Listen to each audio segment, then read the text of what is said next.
नमस्कार। आप अगर चतुर हैं तो टोपी देखकर ही टोपी पहनने वाले के इरादे पहचान गए होंगे। हाँ, आप थ्री इडियट्स वाले चतुर हैं तो अलग बात है। वैसे आजकल प्रधानमंत्री की टोपी चर्चा में है। आप कह सकते हैं कि टोपी से, बाकी कई और चीज़ों की तरह टोपी से भी प्रधानमंत्री का बहुत पुराना रिश्ता है।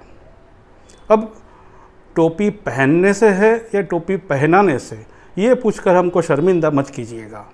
बहुत पहले जब वो प्रधानमंत्री नहीं हुए थे और प्रधानमंत्री होने की बहुत चाह रखते थे, तब उन्होंने गुजरात में सद्भावना उपवास किया था। उनको उस वक्त शायद ये लगा था कि 2002 वाली टोपी है, उसका काम खत्म हो चुका है और अब जब राष्ट्रीय स्तर पर जाना है तो टोपी बदलनी पड़ेगी।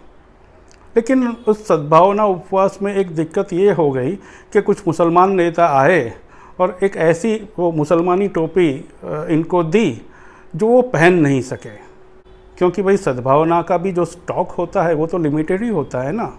तो खैर वो किस्सा वहीं पर ख़त्म हुआ, लेकिन टोपी से उनका रिश्ता रह गया।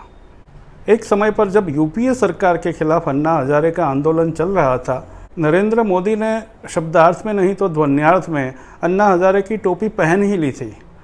अन्ना जब उपवास पर थे तो इन्होंने भी यहाँ गुजरात में उपवास किए और एक बड़ा सा खत पब्लिकली अन्ना को लिखा।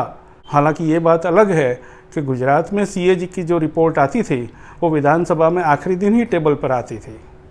अब जबकि महाराष्ट्र में चुनाव आ रहे हैं, chief justice of India Maharashtrian है, महाराष्ट्र में हाल भी वैसे खस्ता बने हुए हैं, तो भाई टोपी जो है उसको अगर आप उल्टा दें तो कभी नाव भी बन सकती है और वही नाव में बैठकर आप तूफान से बाहर भी निकल सकते हैं। वैसे मणिपुर में लोग कैसी टोपी पहनते हैं?